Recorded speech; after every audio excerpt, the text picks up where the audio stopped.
السلام علیکم ورحمۃ اللہ وبرکاتہ۔ اگر کوئی شخص ایک سے زائد نصابوں کا مالک ہو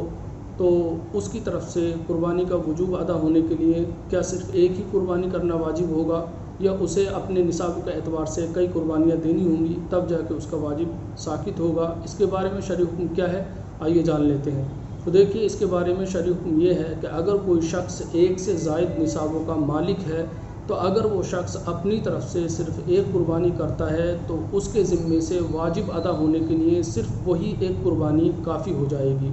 اور اگر کوئی شخص ایک سے زائد قربانیاں کرتا ہے یعنی ہزاروں سوئے جانور اپنی طرف سے ذبح کرتا ہے تو اس کا واجب ادا ہونے کے لیے صرف ایک حصہ کافی ہوگا، یعنی ایک حصے سے اس کا واجب ادا ہو جائے گا اور باقی قربانیاں جو ہوں گی اس کی طرف سے نفل ہوں گی اور ان تمام قربانیوں پر اس کو ثواب ملے گا، لیکن واجب صرف ایک ہی سے ادا ہو جائے گا۔ واللہ تعالی عالم بالصواب۔ السلام علیکم ورحمۃ اللہ وبرکاتہ۔